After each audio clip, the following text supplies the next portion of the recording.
All good.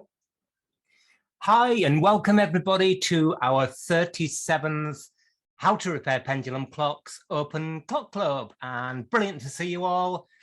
The usual caveats and introduction, really.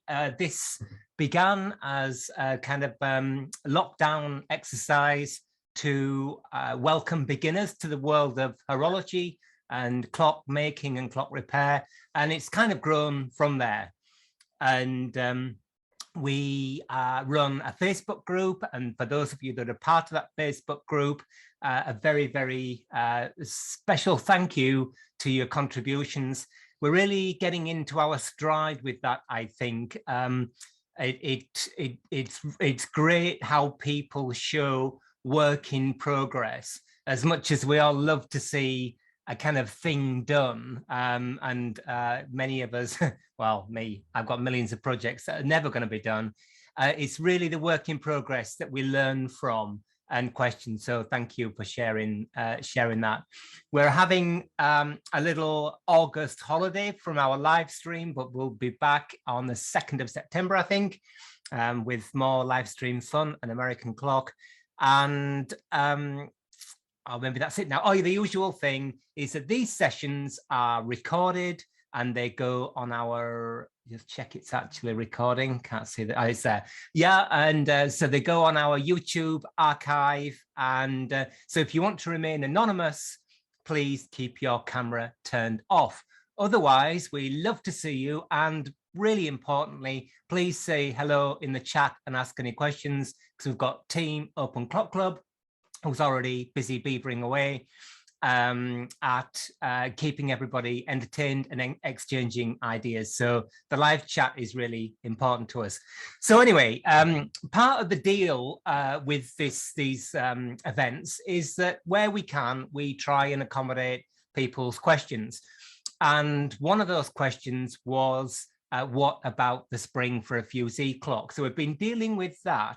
But for some reason, we've got a little bit distracted this week. So we're going to have a session on silvering dials. Oh, that's the, that was the dial silvering police. Every time you say dial silvering, that noise happens because, anyway, I'll get onto it in a bit. However, before we get onto, so we'll be back to Fuse clocks next week. But before we get onto silvering dials, I thought I'd show you my latest toy, which I'm very disturbing there to see Ken appears to be driving and watching Open Clock Club. Well, I suppose maybe in some states that's not illegal. Don't try it at home, kids. Anyway, so I thought I'd show you this. For years, like years and years, I've been building up to being able to justify buying some calibrated weights. So we talked about springs for Fuse clocks. In fact, we talk about spring replacement in clocks a lot, and I won't go over all ground, but it's a massive problem getting springs of the correct strength. So don't replace springs if you don't have to, basically. But of course, the same applies for weight-driven clocks, particularly a lot of the 19th century long case clocks or tall case clocks that we encounter here. They've been through dial silvering police are back. They've been through things like auction houses, and I'm not dissing auction houses, but all sorts of lives in the last 200 years. And the driving weights either get mixed up, or from new, they've just been given standard either 12 pound divided by 2.2 for metric people, or 14 pound driving weights. And that's often too much. Now, there's a whole question here of whether you replace weights that are with a clock. But I thought what it'd be really cool to do would be to test all the weight-driven clocks that come through my shop with these calibrated weights. So that's what I'm going to do. Doesn't necessarily mean to say I'm going to change or even recommend the weights are changed. But I think it'll just be really useful to see what the clock will run on and what it's been run on. Sometimes there's a massive difference, and we do provide new weights, hoping, and that's all you can do, that the old ones are kept with the clock. But if that reduces the driving force, the motive force by 30, 40, 50%, then that's a good thing for the long-term preservation of the clock. Anyway, that's for another day. Happy to talk about these a bit more, but it's I've got 2 sets, but I thought you would like to see those. Anyway. Okay, so dial silvering. Now, I've been reluctant to talk about dial silvering because there are 2 very, very distinct things. I'll just get my dial. So this is the, I'll get some gloves as well. This is a chapter ring from an 18th century long case clock, or tall case clock. And, you know, it's kind of, when you repair clocks in the UK, this is not exactly commonplace activity, but it's, you know, not unusual, as Tom Jones might say. I might not if he was talking about clock repair. Anyway, to find these clocks, and the chapter rings and the subsidiary seconds rings are often silvered. So let's just talk a little bit about what silvering is. So this component, I've got my tray in the way, which is a bit clumsy, but anyway, I'm sure you can hang in there. So this component, I bought this one on the internet for the purpose of demonstrating silvering, is brass. It's often really cool to look at the back of these things because there's a lot of information there. So it's a piece of cast brass. It's been hammered. It's been filed and then scraped flat and then electrochemically silvered. So if you're new to clock making and clock repair, silvering is an electrochemical process. It's not the same as either like mercury silvering or mercury gilding or electroplating that was introduced in the middle of the 19th century by Elkingtons, I think. You do sometimes see some electroplated chapter rings from the middle of the 19th century, and I think they were maybe experimental, or of course they might have been done later. And you can tell when you've got electroplating because the whole thing is covered in silvering. And you can see here, this is brass on the back. This electrochemical silvering typically only goes where you put the stuff. Very different from like mercury fire gilding, which is a thick amalgam of gold and mercury, or silver and mercury, I think, applied to the face of the metal, and then the mercury is boiled off in a charcoal fire. So this is silver chloride, which is applied to brass, to a plain brass surface, and there's an electrochemical reaction which makes a thin layer of silvering stick, which is then covered with shellac lacquer.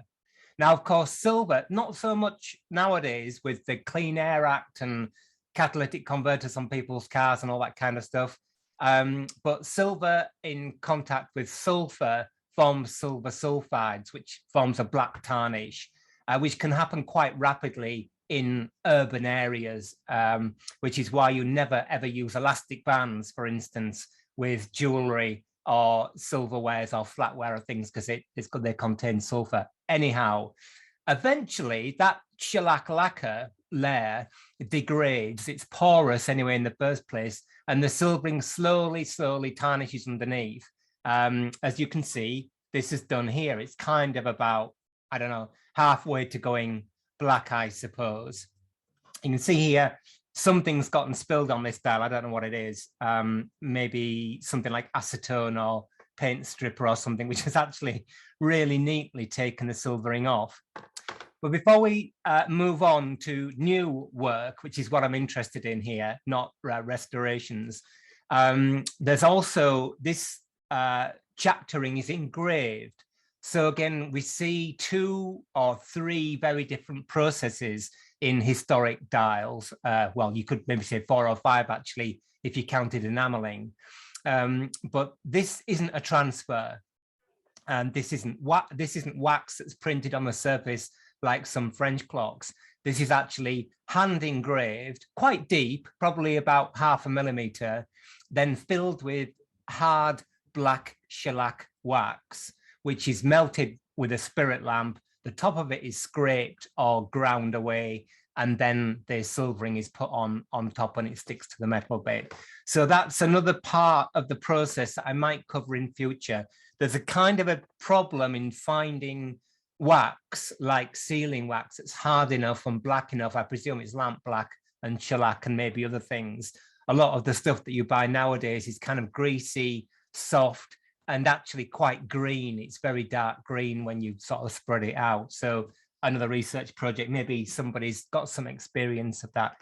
Anyway, we're not here to talk about the wax today. We're here to talk about the electrochemical silvering process.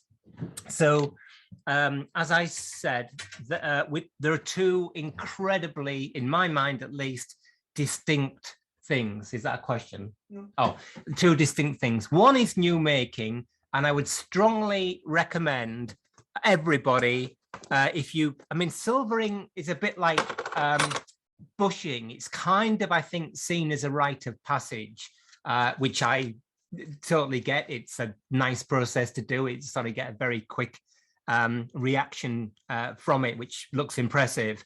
So new making, go for it, fill your boots, in my opinion.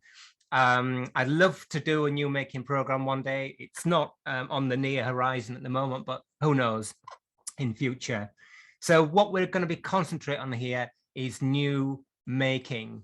And there's obviously a good reason for that, is because I don't do much silvering of historic dials or resilvering of historic dials, because I'm in 99% of the case perfectly happy with how they are, even if all the silvering's gone. However, I'm going to use that chaptering to try and demonstrate how you can lift the silvering without scrubbing it all off. But that's going to be slightly experimental, because I haven't, as you see, I haven't had a go at it yet. So first, we're going to do some silvering on new making. The beauty of new making, you can do what you want. If you don't like it, at the end of the day, you can chuck it in the bin. You can be very experimental. So what I've got here are some brass blanks. This is an old wheel that I started cutting. I don't know what happened to it, but the teeth were in the right place or something. So this is quite nice because it's got a bit of texture on it. And then we've just got some steel blanks that were left over, brass blanks that were left over from another project. So let's start with one of these. And a bit like soldering, you have to have clean metal for the silvering process to work. The silver won't stick to tarnished or greasy or dirty metal. Now, remember, this is new making. There are, I'm sure, and I don't look because I would get upset, but I'm sure there are lots of YouTube videos that show people scrubbing at chapterings with abrasive paper. I'm not going to do that. I am actually going to use abrasive. But as I say, let's try and separate new making from refinishing at the moment. Anyway, so here's our brass. We're going to flatten it out a bit first. And of course, I've lost half the things that I was going to flatten it out with.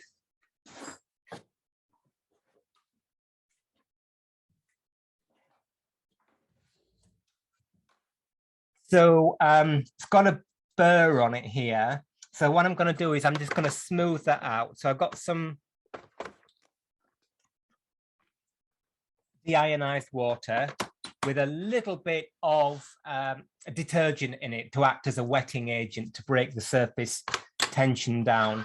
And I'm going to use my one of my tam o'shanter horns, because that's what they're made for brass. Remember, this is new work. Sorry if I keep repeating myself, sounding like a scratched record, but this is new making here. So let's just get rid of that burr where I've drilled a hole in the middle for some reason. It's not a wheel blank. It was a bit of engraved work that I did in my last job. I don't quite know why I ended up with it. Slight history note aside, you sometimes see on clocks by Vulamy, if you ever get to see those or work on them, that they used the water of airstone, the tam o'shanter horn, quite extensively for decorative finishing, for curling, and for on some mantle clock backs, case backs, they kind of did a lovely sort of radiating pattern with it, which is really nice. So again, please experiment with new making. It's incredibly useful for informing historic work as well. And it kind of gets it out of your system. You know, it's sort of, it's a good stress relief. making something new. Matthew, Sam Yeah. says using paper to clean the dial causes a grain that can be seen in the finish afterwards. Yeah, that's right. It does. Well, I don't know what you mean, Sam. Sorry, using abrasive paper causes a grain.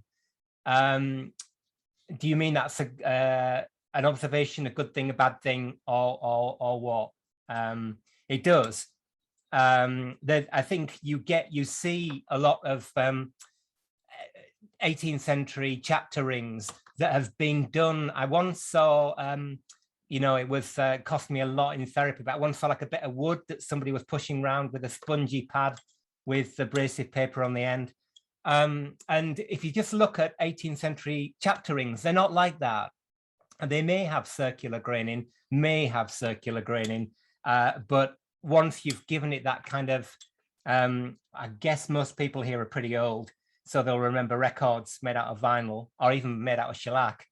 That kind of look, there's nothing you can do to go back. It's not necessary to finish. Sometimes lots of people, when they resilver, are keen on the grain. Why? You notice that 20th century clocks, there isn't really any grain.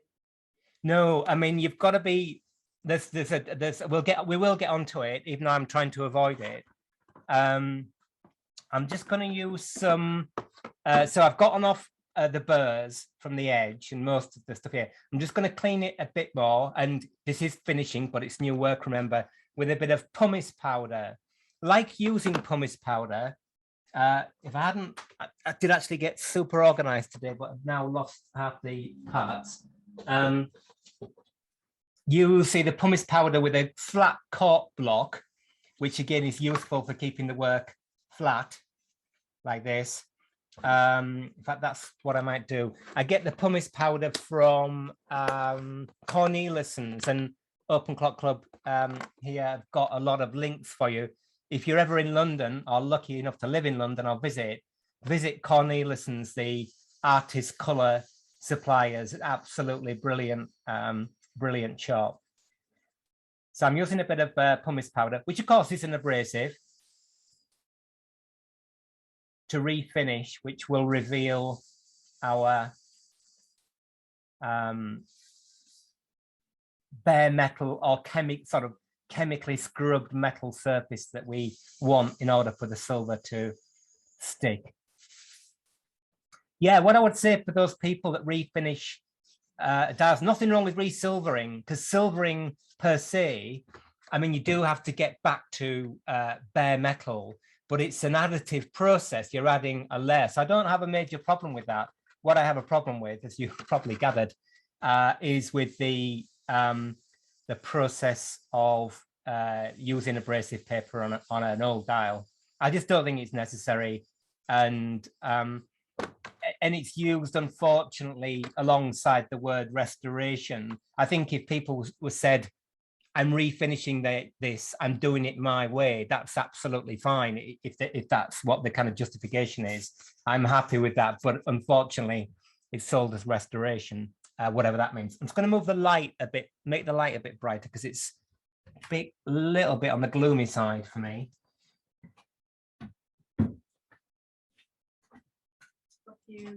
Yeah. Says about the grain. Yeah. It seems that some dials were made with an original grain, and the restorer tries to mimic the original grain. Yeah, that's thank you, Matthew. I mean, you're absolutely right. I guess I'm being obtuse. I know that's what people are trying to do. The problem is that I think it's easy to make an argument that why would you want to refinish, to actually scrub away what's there, celebrate what's there, warts and all, I would say, because it is possible, as we'll see on our old chaptering, to kind of lift the silvering. I would, you know, people have often said to me, you know, well, you can't read the dial, and I kind of disagree with that anyway. But of course, the clock has changed. The clock changes every day. The context changes, and the big problem, you know, one of the many problems I have with like refinishing is that the minute you do the chaptering, it stands out like a new thing. So you could say a sore thumb, but that's slightly pejorative, but like a new thing. And then the dial plate has to be done to kind of bring that up. Then the case, then you have got to repaper the room, and then you've got to sandblast your drive and blah, blah, blah. And it just seems to be opening a kind of never-ending process. And I hope that a lot of the reason people do old clocks like that, it is because they like the process, and it's lovely. I mean, look at it, it's like play school, everything grubby and really, really, really nice. I can totally get why people do it, but my message is just build your own clock and do it on that. Okay, so for our new making thing, we've got a bit of brass, and you can see you could do circular graining on this if you wanted, but anyway, I've done it in this just kind of random matte pattern that you can see there. Okay, so what we've got here is some salt, okay, regular salt. We've got a pumice powder, which you've already seen. We've got potassium tartrate, which is known as cream of tartar, the same stuff that you use in cooking. And I've bought some silvering powder, which I got from Time Restored. Henry Bowler Reed, he's a totally good bloke. And so I get it from him. It comes packaged like this. I noted that you will note that I've labeled these boxes, but it's always good practice, and I haven't done it because I don't have the stickers, to label them with the international standard care of substances hazardous to health label. So if anybody else comes in the room or something, they don't get mixed up with something else. So always label when you decant. Okay. I think Rachel's going to put up the Time Restored website. Great, thank you very much. So I've got silvering powder, but Matthew Condon very kindly sent me a link to a recipe for making your own silvering powder. And I've got some silver nitrate, so I'm going to have a go at this. And this is from a website of Chris Besant. So again, if I just hand that over, maybe you can send the link to that to me. Thank you. So you can make your own silvering powder. It's basically silver nitrate, chalk, cream of tartar, and salt, I think, in different quantities. Right. I'm having to concentrate now, which is totally uncharacteristic. So I'm just going to use a bit of salt now to further clean the surface. So get a bit of white cotton shop rag and make it into a little rubber, like you would if you were French polishing, like that. Just scrunch it up into a little rubber, little bit of deionized water. This brass that I'm going to silver actually tarnishes incredibly quickly if you clean it like this. So it's, you know, refinished, completely sort of new surface, and you go away for a break, come back in 20 minutes and it's already noticeably tarnished. It's really crazy how quickly that happens.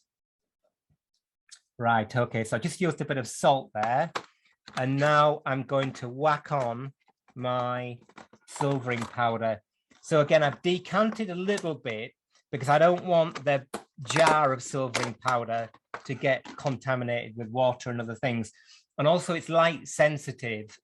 So you've noticed that it came in a brown jar. I'm going to keep this in the chemicals cupboard away from light. So a little bit of water, a little bit of silvering powder, and now the magic begins. So we just rub this on and you will see, hopefully you can see with the camera because it's quite subtle, but immediately a layer of silver is deposited, electrochemically deposited on the surface of our brass token disc.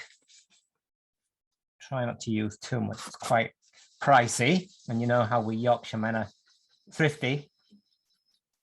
The silvering powder is toxic, by the way, as well. So wear gloves. And as I said, if you do decant, make sure that your packaging or whatever, however you decant it, is properly labeled, and try and avoid jars of things that have still got the label on of jam or something like that, jelly if you're in the States, because that might lead to a nasty accident. In fact, if you work in an institution, you won't be able to, well, obviously you can do that, but you'll get into a lot of trouble. So, right, okay, so you can see after a little bit of rubbing, I don't know if you can see the difference. I'll get one of the ones that hasn't been done.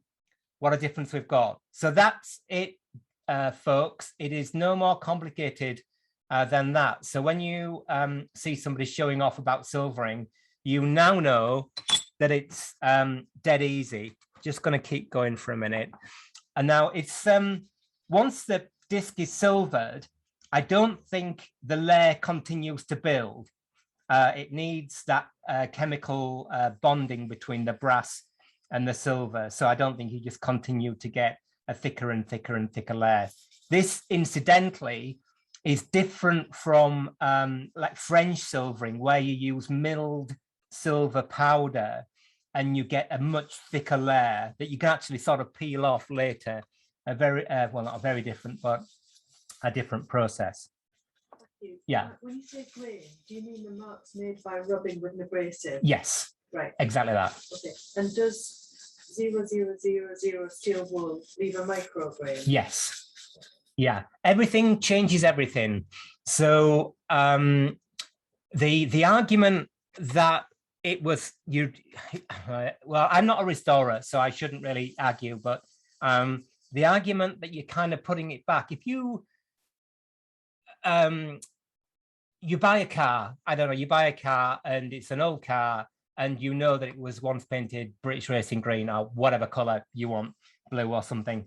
If I was looking at that Bluebird process, the boat of Donald Campbell, it's like, oh gosh, anyway, it makes me, anyway, and you say, right, I'm going to put it back as it was. Regrettably, we can't do that.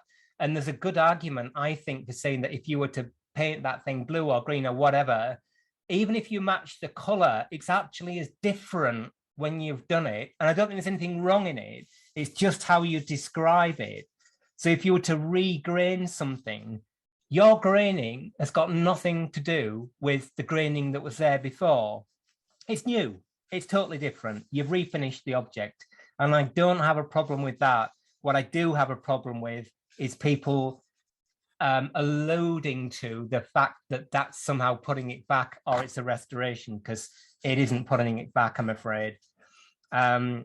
So yeah, graining, whether you do it with steel wool or 3M's scrubber pad or an angle grinder, it doesn't really matter. Once you regrain it, it kind of doesn't matter what you do. Right, okay, I've done enough rubbing there, and you can see, again, I'll just show you for contrast, the color between the two discs. Okay, now you maybe can't see on the camera, but it's actually quite a little bit gray. You can still see the brass showing through because it's an incredibly thin layer. So I'm just going to apply, I'm getting my lids mixed up now. I'm just going to apply, how are we doing for time? Good. A bit of cream of tartar, which will turn the silvering more white.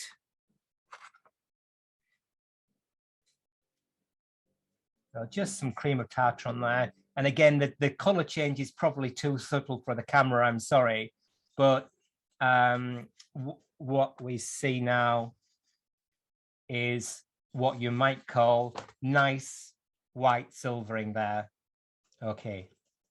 So particularly if you do end up resilvering historic work, the really critical point now is to rinse, and rinse again in deionized water, because old brasses, and we'll see in a minute, because I'm going to start on my old chapter ring in a little while, are often non-homogeneous. They've got cracks and fissures and casting marks and things in them.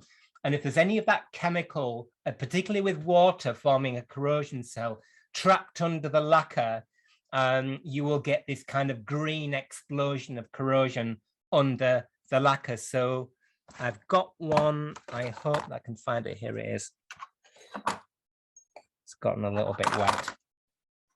That I did earlier, and I've dried. So really important, in fact, I'm going to put my gloves on so I don't touch it.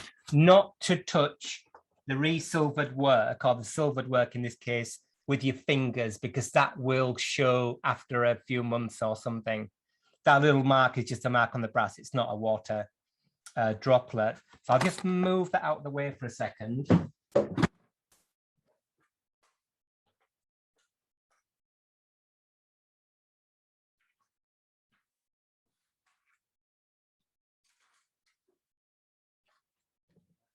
Got myself a bit of pegwood that will sit on like that, so I can hold it. It's a bit difficult with the, maybe it was better with the tray underneath. That's why we normally use that grey paper for the background, because it prevents this high contrast situation and the camera kind of struggling. Maybe it's a bit hot. I'll just turn it down a bit. There we are. That's a bit better. Okay. So I'm just going to re-lacquer the this dial we've got that we've made, and I'm going to use liquid shellac. So I've got this shellac, my paraloid glue leaked on it, from Robeson's, and I've only just discovered this product. Until relatively recently, I was getting flake shellac. You can do it that way, get natural de-waxed blonde flake shellac and dissolve it in methylated spirits. So you can make your own, but then I discovered that you can actually just buy it from Robeson's, and or maybe a different art suppliers in the States. I'm just going to get a cup. I've got a little paper cup that I'm going to pour some into. So normally need a little bit. And then I've got a brush. Again, this brush is from Cornelison's. This is an ox brush, I think. But actually the bristles on this, I find too soft. The cheaper artist brushes that you get from those kind of art shops that sell, like pound shops, but art shops as well, are better with a natural bristle that's a little bit stiffer, tends to kind of stop the shellac from sort of puddling or pooling too much. Now I'm going to have to go and move the blind because the sun's come out. Anyway, I have soaked this brush in methylated spirits. I don't know what the situation is in the States, but if you want to use methylated spirits, industrial methylated spirits, you have to get a license. Now, I've got a license. It comes from the Inland Revenue, the same people who do all the tax and customs and excise. It comes from customs and excise. Otherwise, you'd have to use the purple stuff that you buy from the DIY shop. Maybe that's not the same in the States. I don't know. So with your lacquer brush, when you've finished with the shellac lacquer, don't wash the brush out because the bristles will kind of go like blah. Just like with the old cigarette papers, just draw the bristles through your fingers and then leave it in a bag to dry. And then when you want to use it again, put it in some methylated spirits. Sam's got a sad story.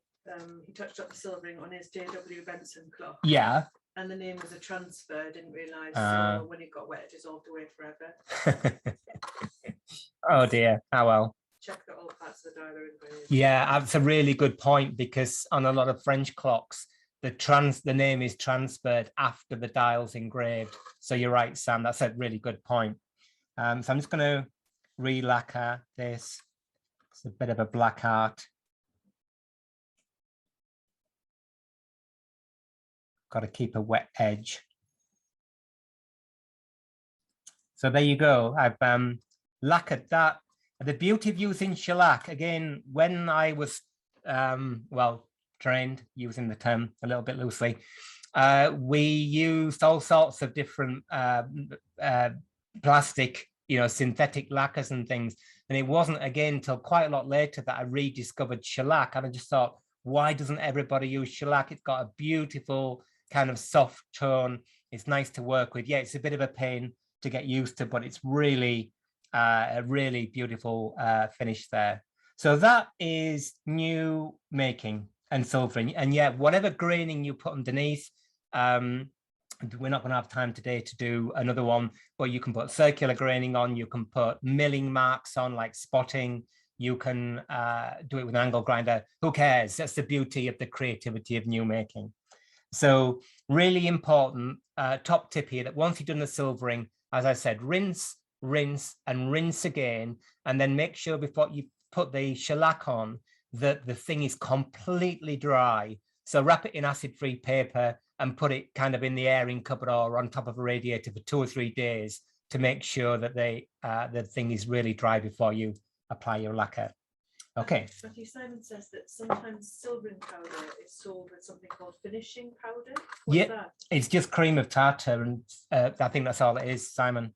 Just use cream of tartar. I bought a kilo of cream of tartar. Normally you can just go across the road to the supermarket and buy it in little sachets. But I was, well, I've once tired of running out, but in the old days, I just got a kilo from an industrial chemical supplier, and it was like, it lasts pretty much for, last me forever. Okay, so that's new. Yeah, don't bother with the finishing powder, just use cream of tartar and salt. But it would be interesting if anybody has a go at the recipe for making your own silvering powder, please let me know, because I'd be fascinated to know how you get on. Derek says, doesn't using a brush leave brush marks? No, it flows out, Derek. If you get the lacquer quite thick, which this actually is, quite sort of gloopy. If you remember the old gloss paint before they made it non-drip and ruined everything, get it a little bit like that, and it's just like the old oil-based gloss paint, that you brush it on with a fine enough brush, and there's enough time before it hardens for it to level out. So yeah, you don't see it, and particularly with the graining underneath, you certainly don't see it. Okay, so here's our historic dial. So I saw one on Facebook, I think it was today or yesterday, can't remember.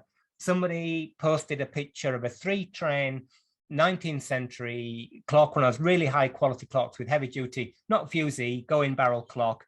And the chapter rings were, I thought, in really beautiful condition, everything consistent with the dial plate.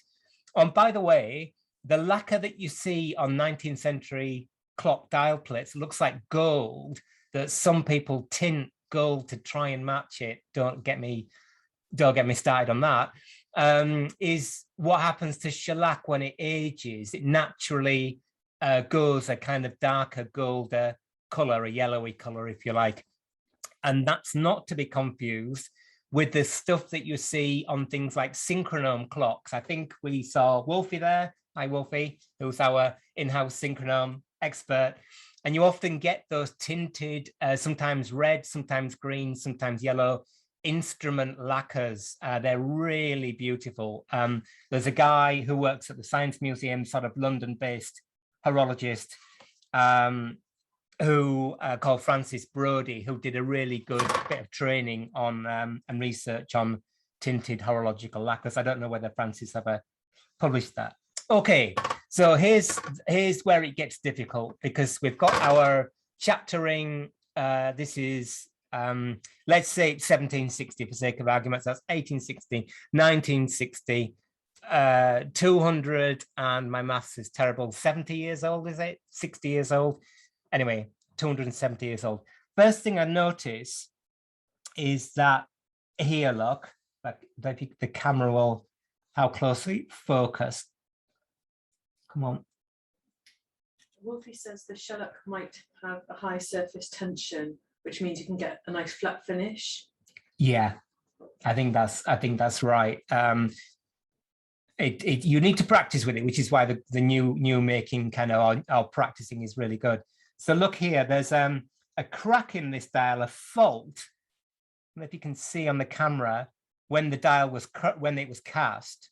So there's a crack running all the way through this number here. And when we look on the back, the engraver has struggled with that, and they've kind of had to punch the material up a little bit from the back.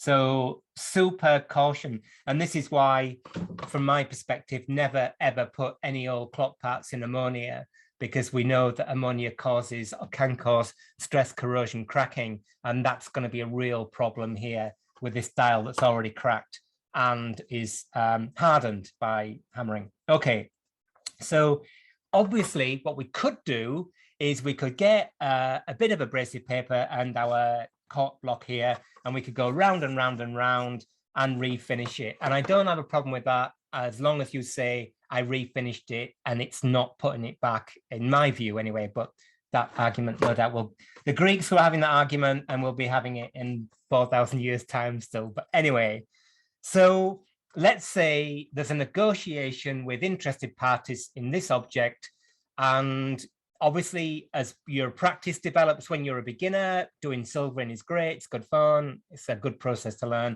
but then you kind of begin to negotiate that point. Now this dial, apart from the fact that it's had this acetone or paint stripper dropped on it, is perfectly fine for me, but we're on a learning journey here.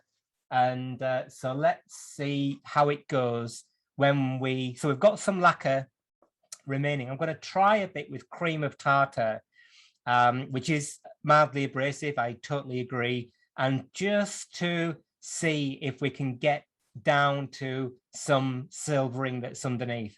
Obviously, like around a winding hole, and I think it may have been the case with that clock that's on Facebook, there's some brass showing and some old silvering. I really like that. It's kind of a state of mind. But what you can do, if you can get the lacquer off, you can actually re-silver on top of existing silvering. And what you get is a really, what I think is a beautiful kind of variegated surface. So a bit like the cleaning, and nobody needs to know anything about cleaning other than, in my view, it should be a progressive process. So you do a bit, you see how it's going, you do a little bit more until you reach a point where you are happy. So I'm gonna just see, and you could actually just maybe use your finger here without even the pad. You can see straight away that the lacquer is incredibly either thin or has already disappeared.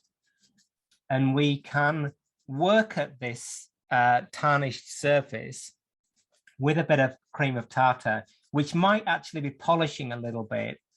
So I've got to be a bit careful. Well, it's going to change it. It's already changed it. And once you've got to this point, then you are sort of past the point of no return, I suppose. So again, as always, it's the kind of thinking that precedes this that's really important, because once you've been through the thought process and then you make that decision, then you can write it down and you can say, I did this for this very good reason on this day, and that's absolutely fine. Dissolve the shellac, and Wolfie said you could, but it might take the wax with it. Absolutely, you can run this program on your own better than I can. It's not a program. You can run these sessions better than I can.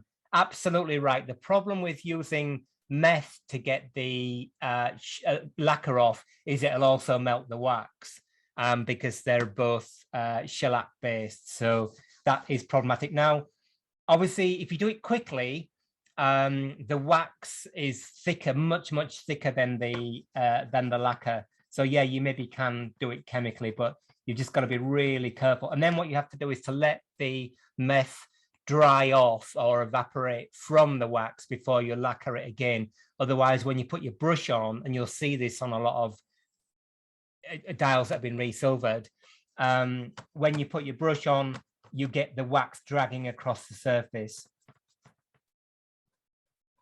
So you can see here, I mean, I've only been doing this, and I'm not exactly like concentrate on it massively for 4 or 5 minutes maybe, and we're getting there. This is a major sort of issue, really. 200-year-old dial, but what we can see, and really need some fresh water. I'll just wipe it off with that stuff that's a bit contaminated. Actually, this is really cool for our process, because what you can see, look, is that between the numbers here, that the silvering has actually gone. Now, whether that's partly through me, then with the cream of tartar, or it already disappeared, I don't know. It's incredibly thin. So what we can do, I'm just going to spend another 5 minutes cleaning or refinishing this zone. And yeah, if you look at, again, I don't know whether you can see on the camera, that pumice powder, by the way, that we're using before is like the worst thing for cameras and lathes. So keep it under control. If you're in the fortunate position of having a bespoke workshop, then have a separate cleaning room so you can keep all this junk out of the way. I'll do some photographs and put them on Facebook later. I don't know whether you can see that, but there is a graining there, but it's incredibly kind of subtle. And of course, when you use, which I'm doing now, any abrasive, you are removing material, and that's a one-way street. I think I showed a picture of a clock where the engraving had been completely worn away. You know, it can't be undone. So once you make that decision to remove it by abrading it, then that's fine, but it's cumulative. And it, you know, the problem is that it seems like a little bit, but the next person and the next person and the next person, I don't know how long silvering lasts under shellac, but maybe 25, 30, 40 years, depending on how the environment, I guess, and how willing you are to live with it. So that could be, I don't know, 4, 5, 6 resilverings of this style. Who knows? Maybe it's never been done before. So is that cream of tartar that you're using? Yeah. Yeah, I could use the cork block, which is actually quite flat. I think it's got some pumice powder on it, so slightly reluctant to do that. But actually, the best thing is just with your hand. Just do it with your finger, because you can stop when you get to the point where you think you've removed enough. Yeah, it's not as quick as using a bit of abrasive paper, but it's a 200 and so many year old clock.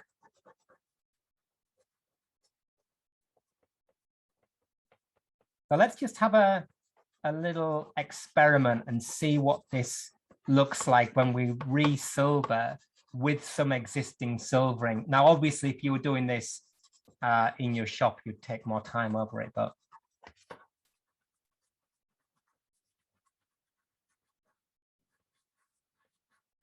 and these bits here are quite kind of graunchy. They're much sort of harder.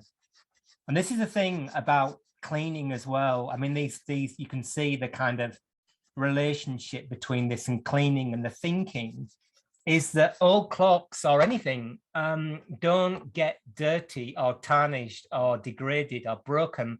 Oh, my computer's doing the wheel of death. That doesn't look good. Uniformly. So why does a kind of uniform put the whole thing in something, do the whole thing treatment fit? Because obviously on this component, there's a whole variation of sort of texture and surface finish and so on. Dave, also, doesn't the rubbing of the cream of tartar create a grade of its own? Yeah, definitely. Yes, it does. Yeah. Yeah, and it's just that case of progressing from point A. Before this even begins, then you make a decision. Obviously, normally what I would do here, maybe not with that mark on the dial. I don't know, there's a little bit of corrosion there, look, which you might prod out with a bit of pegwood.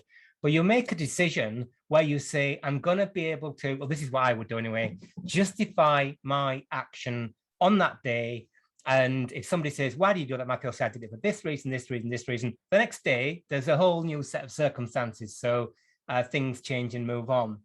And yeah, doing this, absolutely, the cream of tartar, both chemically is doing something. I don't know what the chemical reaction is, but absolutely it's abrading the surface and removing that shellac. So yes, I suppose it's whether you differentiate between that and using a bit of abrasive paper to do something that's one might argue is more interventive. But this is why practice is so cool, and why it's so great to discuss these things, because it's only really when there's a reasonably open discussion. And I know this discussion is kind of a one-way street, so it's not particularly fair, but it's why it's always dangerous to say you must, should, or have to. There has to be one way of doing it. Right, okay, so I've mucked about with that quite a lot. I should rinse it really, but let's just see. So you can see we've got areas of silvering remaining around the numbers, and then we've got areas of brass here. So the silvering that was there, we just zoom out without destroying my camera, has lifted. So if that was uniform, more uniform, we might say, well, let's just leave it at that, dry it, rinse again, and re-lacquer on top, and that will be perfectly fine. In fact, this to me looks really cool. I really like that. But let's just see what it looks like if we go at it with some silvering powder. So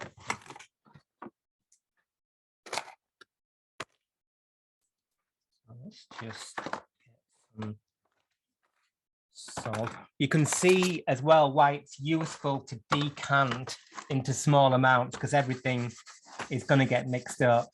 So I'm just going, I can't see it, sorry. Just going to use a bit of salt there, clean, and then some silvering powder.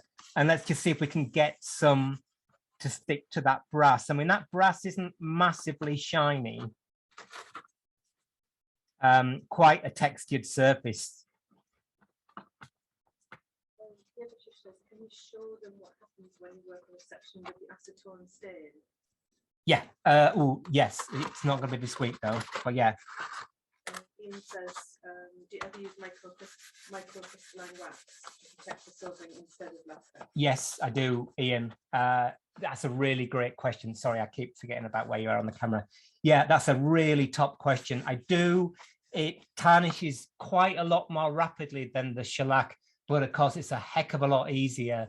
And I think for something like a lantern clock or a hoop and spur wall clock, then that's a really nice finish. And in fact, it can be quite useful if you want to actually get some, you know, just leave the dial out for 2 or 3 months and then put some Renaissance wax on if you want the silvering to be a little bit sort of lower.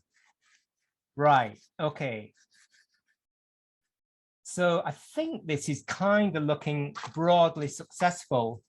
So you can see that new silvering has adhered to that brass that I cleaned with the cream of tartar, even though it wasn't kind of super shiny and there was enough bare metal there for it to stick. And again, I don't know whether you can see with the camera there in the light, but there is a difference where the old silvering was and the new silvering is. And you can see this kind of variegated sort of pattern, which I think looks fine. But sorry, I forgot who it said was, does the cream of tartar change the surface? Yes, the answer is. We've changed it. And I suppose the point is, where do you want to be? What are you happy with? And ultimately, if you're happy doing that thing with the abrasive paper, that's fine. But just bear in mind, it's cumulative and not reversible. Not that this is reversible either. But you can see we spent, I don't know, maybe an hour or 2 hours on this chaptering. We would get a pretty uniform finish there. I'm not going to do the whole thing because it was kind of quite expensive to buy it, and I want to save it for some short course demonstrations I'm going to run. But that may be the first time that this has ever kind of been shown doing it like this. So it's we're in a sort of minority, which is not a bad thing, but it shows it can be done. So you can re-silver or lift the silver or augment the silver without kind of completely scrubbing and removing lots of substrate. So we've got 4 minutes. I'll just have a look at this bit that's where the chemical was and see how that goes. I'm not. Michelle says, can you really tell the difference between the approach that you just used and a 2000 grade wet and dry paper? Well, I think the difference in the approach is exactly that. It's the approach that by manipulating or working on small areas, the 2000 grit wet and dry paper, it does not discriminate between one bit and the other. And I think also, unless that's held on something very, it's like, I don't know whether it's going to cause more or less rounding. I think that's the big difference. And it's going to end up with a much more sort of uniform look. If that's what you want, then of course that's absolutely fine. I think yes is the answer. Anything where you take some material, even if you took the cream of tartar and you did the whole thing with something that was uniform, it's going to look uniform, and that might be what you want. It isn't what I want. So yeah, I'll say I'll take some photographs and put them on Facebook later. But this surface here is actually quite variegated, where the sort of the remaining silvering meets the new. And just to recap from the beginning, I'm not saying don't do what you want to do. It's just what people call it that is I find difficult. The whole putting it back type thing. So yeah, we can see there, look, just with a little bit of rubbing, that area where the paint stripper or something was. And again, the good thing about doing it this way is you can work very locally on these bits. I could even, if I just get my pegwood there, look, you see, we can focus on those tiny bits. Lifting those little bits or changing those little bits is probably more realistic way of calling it, rather than something that's unilateral. Is that the right word? That affects the whole thing. So with this, without refinishing it, yeah, you're going to be left, look, with some difference in texture there. There's no doubt about that. The way that I would do it, if you looked, you would be able to see. And of course, you may say, I don't find that acceptable for whatever reason. Or you may say, actually, I'm happy to live with that. You don't really notice it. If you can see that there, I'll put it on Facebook, but you can see the shadow of where that chemical was dropped, and that is not going to disappear. So that's going to be visible, but I would probably say that as a whole, if you decided to do the whole dial that way, you'll notice that thing when you look closely, but so what? It doesn't worry or bother me in the slightest. But again, it's not about what we do. As always, it's the thinking and the dialogue that is really important. It's the must, should, have to. There is no proper way to repair a clock. In my view, there is no right way to repair a clock. And I know people get very animated about cleaning and about silvering as well. I think and hope that although this has been, a bit of a one-way street, you will go away, have the conversation, come back to us on Facebook. Maybe we can discuss it another week. But I think as an alternative to the stock way of doing it in the trade, that this hopefully will maybe make people think and say, well, I could do it that way, could leave it. It widens the range of options that you've got as a clock repairer. And I think that's always a healthy thing. We might come back to this subject if there's enough interest to do that. Maybe the waxing might be of interest on some of that new work that we've got. But hopefully that was useful. And hopefully it gets people thinking, it gets people talking, which is ultimately what we're here for. So I'll clean this up, soak it, wax some pictures on Facebook, and hope to see you again all next week when we go back to our fusee clock. And without banging on even more than I already have done, so I apologize.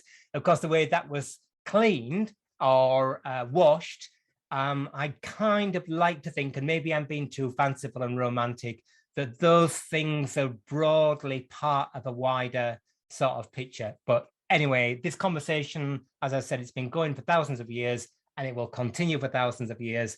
And it's really good fun to be part of it. So thank you really for joining in this evening. Thanks to Open Clock Club for typing away there and smiling through the whole thing. And yeah, please support those businesses as well, if you can, those specialist businesses, because it's really useful and nice to have them there. So see you on Facebook. If not, see you next Saturday. We talk about Fusey clocks. Bye for now.